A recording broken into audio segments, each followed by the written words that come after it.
All right, so I just wanted to share a little something with you guys that had happened to me working on a 4R70W transmission out of a 2006 Mercury Grand Marquis. So I get a call from my wholesale account. They got this car, '06 Grand Marquis, no forward. So I talked to the owner. Okay, the job gets sold. I send the local flatbed to pick it up. We get it here. I try to keep certain transmissions in stock, like a '09 and up 4R70W and an '05 to '08 4R70W. When I say '05 to '08, it's because of the EPC solenoid. '04, the EPC solenoid is different than '05. So '05 to '08, I try to keep them because we get, quite a few of the later cars in and vans. So of course I can't keep these transmissions in stock because it's so freaking busy. I still haven't had a chance to rebuild them. I keep a 62 TE in stock and try to keep a couple of these in stock, which is impossible because as fast as I build them, they go. So I figured, let me get started. We just used the '05 to '08 transmission in an E250 van. So, and what happened was when we took the transmissions out, the dowels got stuck in the bell housing. And I know if I'm gonna build this thing, when the transmission comes out of the Marquis, the dowels are gonna be in the engine. So I'm gonna have to get the dowels out of the transmission. And usually that's not easy to do. Sometimes they come out, sometimes they don't come out. And this particular time they did not come out. So what happened, this is the original case. So what happened is trying to knock the dowel out, which I'll show you. And I had a feeling it was gonna happen because it's happened before. I broke the case. So now I gotta buy another case, a good used case. No big deal. I kinda, the first 10 minutes into trying to get these dowels out, both sides, I mean, things would not budge. It goes through, I'm hitting it from this side, and I got a decent, punch, and I'm going up and down and side to side, and they are totally not moving. And I know eventually, on one shot, the whole thing's gonna fly off because it's happened before. So I said, let me just try. I have a feeling I'm gonna break the case, and I'll have to get another case for a couple $100. But it is what it is, So that happened, and I got myself a good used case from one of the local, hard parts guys that I deal with.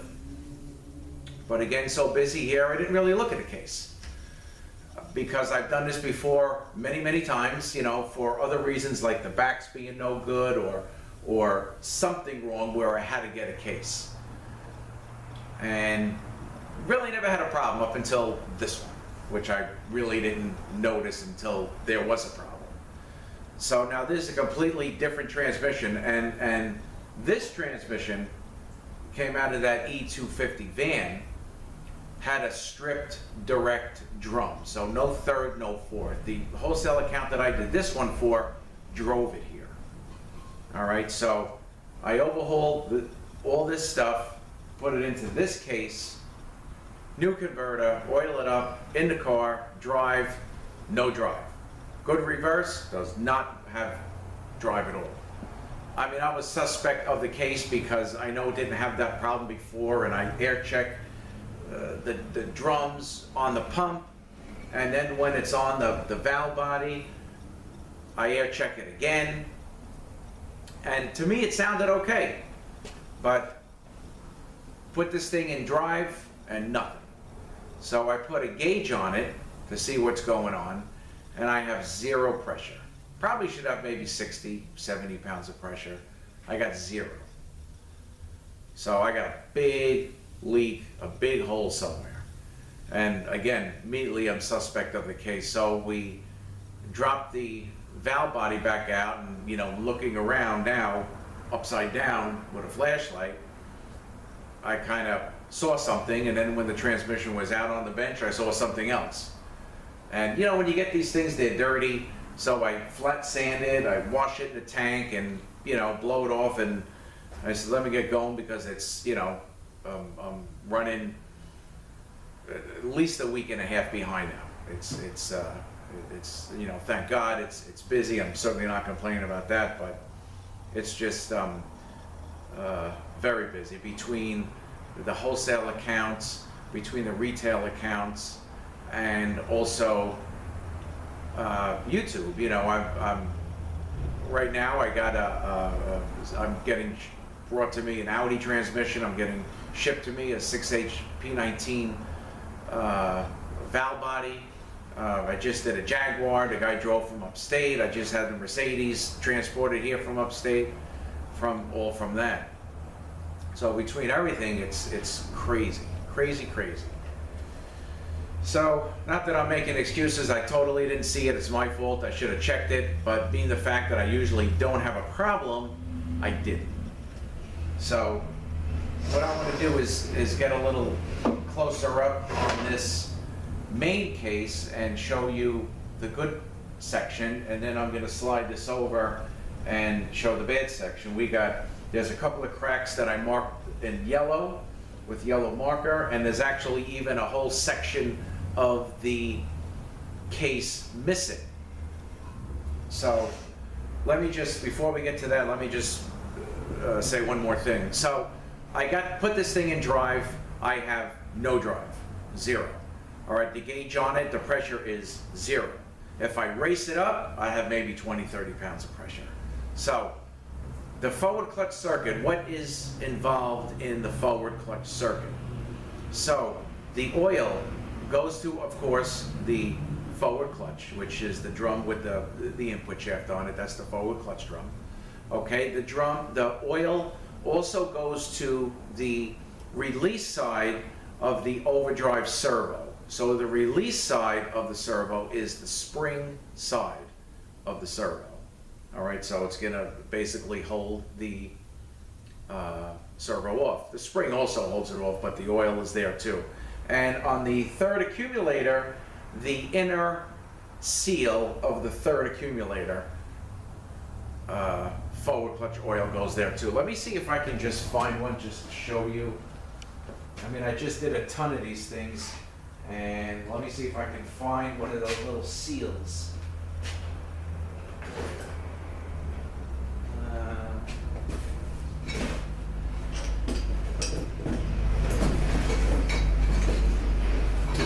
I cannot, but you know what? I have it. Okay, all right. Okay, all right. You know what?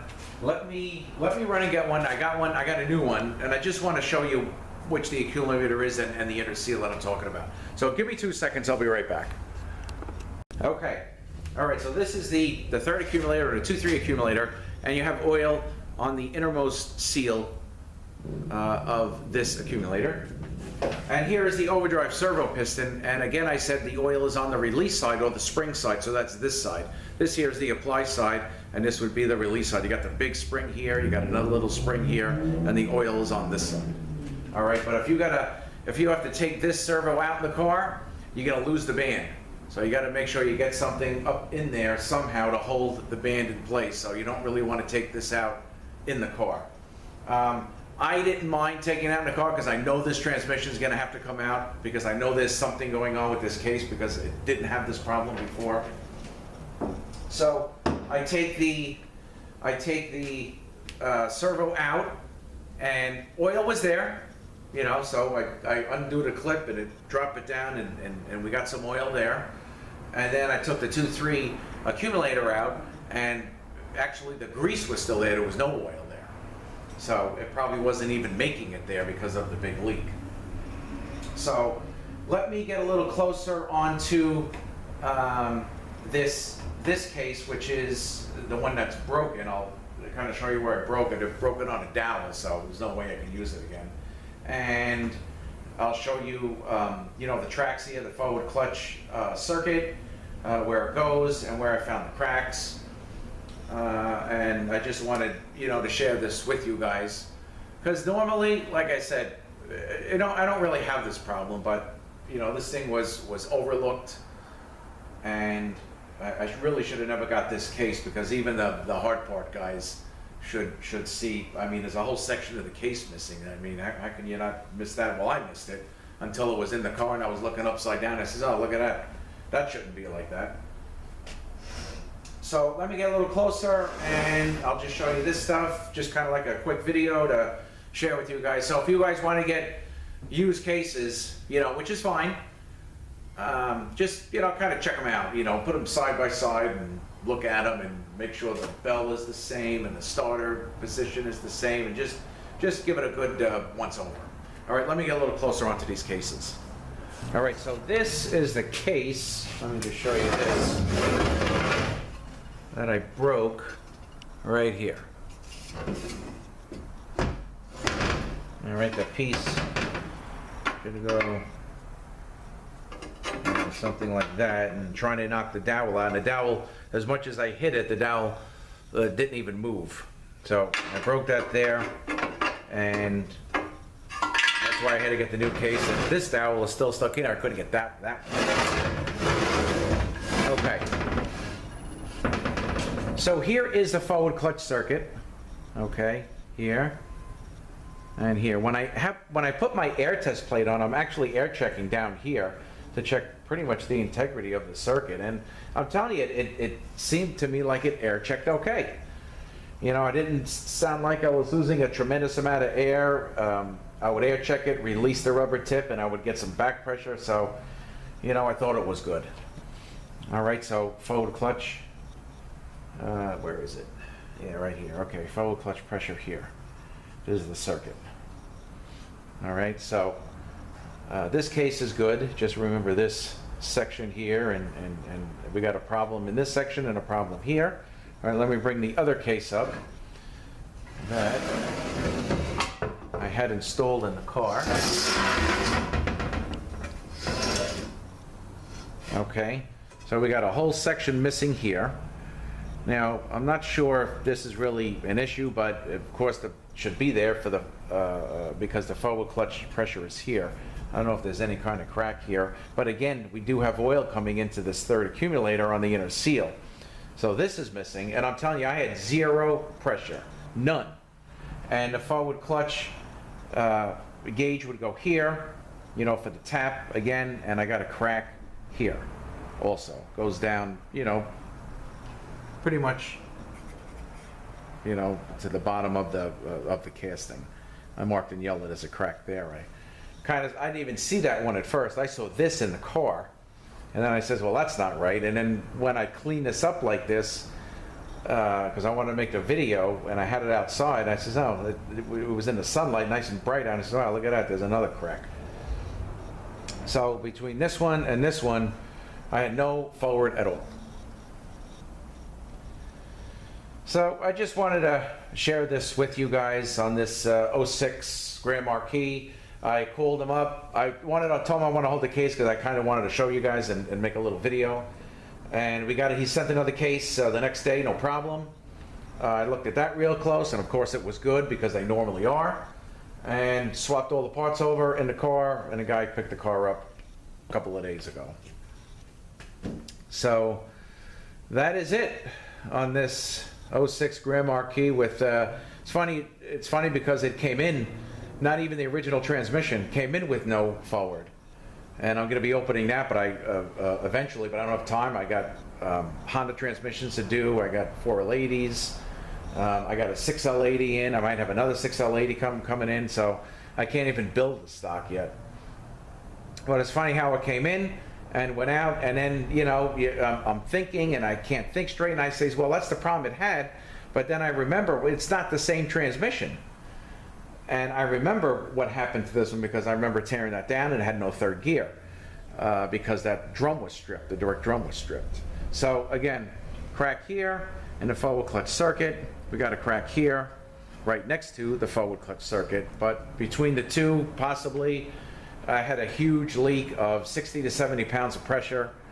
And when I raced it up again, I had 30 pounds. So, you know, if you want to do this stuff, fine. And just, you know, look at it real close.